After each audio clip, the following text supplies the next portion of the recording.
Olá pessoal, eu sou o Magari, bem-vindos a mais um vídeo aqui no canal do Calista. Hoje eu vou trazer aqui para vocês uma revista recém-lançada. Quem diria que eu consigo comprar coisas recém-lançadas, ainda mais da Culturama, já que eu não encontro as revistas dela por aí. É o Almanac Disney 19, ela é agora de janeiro de 2023. Eu ainda não fiz review das duas edições anteriores a essa, a 17 e a 18, porque a 17 eu ainda nem comprei, que eu não consegui achar. E a 18 tá ali na fila, o vídeo tá até gravado, mas resolvi passar isso aqui na frente porque é uma edição especial. Eu sei que muita gente tá curioso sobre essa história do Zé aqui. Então vamos lá falar dela aqui um pouquinho.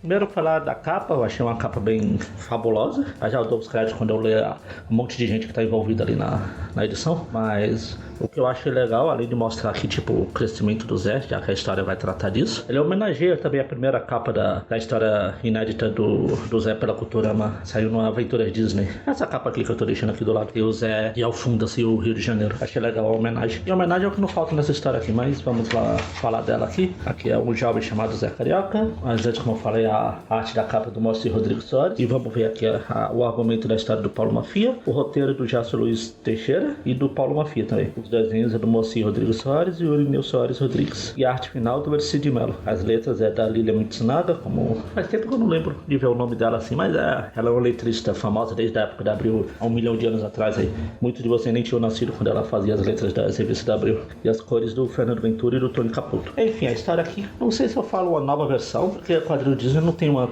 cronologia, como eu já falei várias vezes, mas ela conta a infância do Zé Carioca, né? Aqui ele começa com ele com 1 aninho de idade, mostrando ele gostando de feijoada, etc. Ele se muda para Patópolis com um tio dele, é um tio que trabalha, provavelmente vai ser o pai do Zé Paulista. Tem várias homenagens ao longo da história. Eu não vou muito entrar em detalhes nas homenagens, para não dar spoiler para você, mas tem roteiristas famosos, artistas famosos aqui do Brasil que aparecem de vez em quando. E até uma homenagem bem bacana que eu achei bem legal e merecida para a pessoa que é, que eu não vou entrar em detalhes para variar, que além da história ser muito nova, vou deixar vocês lerem para vocês descobrirem. Enfim, aí o Zé começa com ele no Morro do Papagaio. Aí ele se muda pra morar com o tio, como eu falei. Só que ele volta pra visitar a avó lá no Morro do Papagaio e começa a conhecer os amigos dele, né? O Pedrão, que na época era o Pedrinho, tem o Nestor, tem o Afonsinho mais pra frente. E a história em si trata que o Morro do Papagaio tá em perigo, que eles vão ser desalojados, que o terreno foi vendido pra uma fábrica de pneus. E trata dessa transição do Morro do Papagaio, dele saindo, porque vocês sabem que teve uma época nas histórias aí que os personagens do Zé, eles pararam de morar lá no morro e começaram a morar na Vila Churupita, que é o que eles moram até hoje, né? Aqui o que eu falei, a homenagem a uma pessoa famosa. Como eu falei, eu não vou falar quem é, mas vocês vão ver aí quando vocês lerem. Ele acaba indo conhecer o Rio de Janeiro, já que ele é novato na cidade. Ele saiu do Rio, quando era muito novo. Vai conhecer o Maracanã, ele passa por uns lugares lá do Rio, etc, blá blá, vê como a cidade é bonita. No fundo, eles ficam tentando salvar o morro. Como eu falei, trata dessa transição do morro pra Vila Churupita, que é uma coisa que aconteceu nos quadrinhos de verdade, só que nos quadrinhos foi a obra de um gênio, etc. É uma doideira só, mas aqui na história tem uma explicação lógica. E uma coisa legal, que eu fiquei em dúvida se eu comentava ou não, já que é o final da história, mas a Culturama já publicou esse quadrinho lá, onde ela fez o post de divulgação dessa história aqui. A história segue o Zé até ele e conheceu o Donald, que é no começo do Alô Amigos, que é a primeira reaparição efetivamente do Zé. Você vê que ele tá até vestido com a roupa que ele conheceu, esse quadrinho que faz referência à primeira aparição mesmo,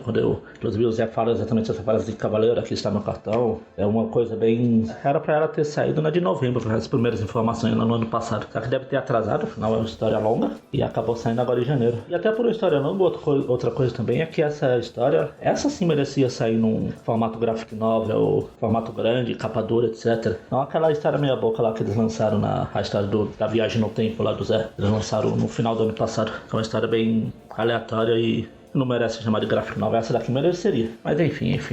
A primeira história aqui está realmente recomendada. Parabéns à Culturama. E a gente vai aqui para a segunda história. Continuando as revistas e tem essa história aqui do Super Pato e o Morcego Vermelho Prima Zarado, do Marco Bosco e do Marco Mazzarello. Essa história aqui não tem nada muito relevante, não é nada muito interessante assim, mas eu acho que o que faz ela ficar mais interessante é que ela tem uma surpresa no final aqui, uma participação especial. E até por isso eu não vou folhear ela como eu costumo fazer. Eu vou pular logo para a próxima história, para vocês não verem. Mas é uma história legal também. Já essa daqui é do Mickey, Chiquinho Francisquinho, A Hora da Verdade, que ela é do Ricardo Peste e do Marco Pelazzi. Essa é a pior história da revista. Não só ser pelo Mickey, porque eu tô meio que perdendo uma pouco essa minha birra que eu tenho com o personagem, é que a história é chata, né? É tão chato que eu não consegui terminar de ler. O Mickey vai levar o Chiquinho Francisquinho pra um parque famoso, só que os sobrinhos acham que é um outro parque, fica essa confusão, blá blá. Espera bem qualquer coisa. No parque que eles vão, o parque dos rinocerontes, tem um bichinho aqui, parece aquele bichinho Buck. As histórias antigas aí da Disney. As próximas duas edições, as próximas duas histórias,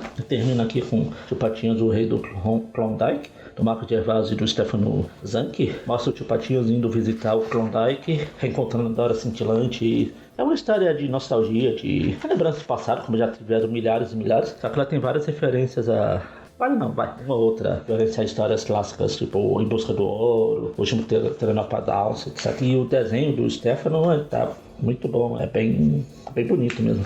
Ele consegue fazer uma transição entre a história atual, quando a história se passa no atual, e quando a história vai pro passado, se tiver um clima meio, tipo uma névoa, como se fosse lembrança mesmo. Eu achei bem interessante essa diferença, assim, que eles conseguem passar só nos detalhes. E a gente fecha a história, a revista, com... Deixa eu chegar nela aqui. O Cornélio, o Exílio dos Vampatos, que é do Alex Bertani, do Alessandro... O argumento, né? O roteiro do Alessandro Sisti, do desenho do Ivan Bigarella. Aqui ela conta o passado, já que a primeira história contou o passado do Zé. Essa história do Tio Patinhas aqui conta um pouco do passado do Tio Patinhas. Ele vai contar o passado de um personagem que normalmente não tem muita... A gente não conhece muito dele antes, Cornélio Patos, que é o fundador de Patópolis, etc., o avô da vovó Donalda. E aqui a gente vê os pais dele tendo que se mudar para Nova York, por algum motivo aqui. Tem toda uma história por trás, de família, etc. A gente vê ele novinho aqui, com uns 18 anos mais ou menos. E a história se desenvolve aqui. É uma coisa que eu gosto bastante, abordar um pouco dá um pouco de história pré-graça dos personagens que a gente não vê muito, como o caso aqui do Cornélio. A gente nunca viu a história dele no passado mesmo. A gente só vê o que, às vezes, alguns flashbacks, ou ele já adulto lá na saga dos Patinhos, etc. História antes dele fundar Patópolis, efetivamente, a gente não tem. E é uma coisa bem interessante de se ver. Uma coisa que eu já tenho falado várias vezes aí, que eu não gosto dessas histórias genéricas da Disney. Abordar essas coisas mais diferentes é uma coisa que vale a pena no Almanac Disney. E é por isso que eu continuo comprando o Grande Almanac Disney, porque é aqui que a gente tem essas histórias mais diferentes, fora da caixinha, vamos chamar assim. A história, não tem muito o que comentar, se passa lá no começo dos anos 1806, se eu não me engano. A gente vê a história da família, um pouco da história da família do Cornelius, etc. Uma história em duas partes. Eu gostei muito lendo isso aqui. Tem umas outras referências a outros personagens, que é um dos antepassados do Patacôncio, que é o Rocker Duck. Pra variar, a Grande Almanac Disney é uma revista que vale a pena ler, comprar.